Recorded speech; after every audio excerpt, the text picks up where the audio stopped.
Oleme Suure-Jaani vallas Metskülas Oru talus, kus suve jooksul tegid erilased ühe vingelt suure pesa ja mitme peale mõõtsime, saime diagonaalis kõige pikemast küljest pikkuseks 90 centimeetrit ja ümbermõõt niipidi laiemast küljest 226 centimeetrit.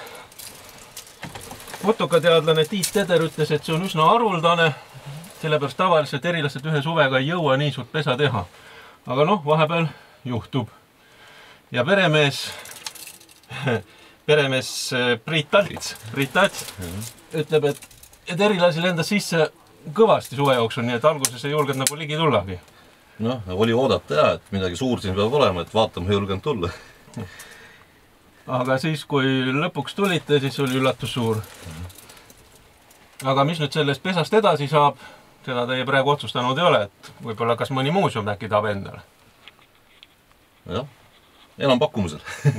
Tore.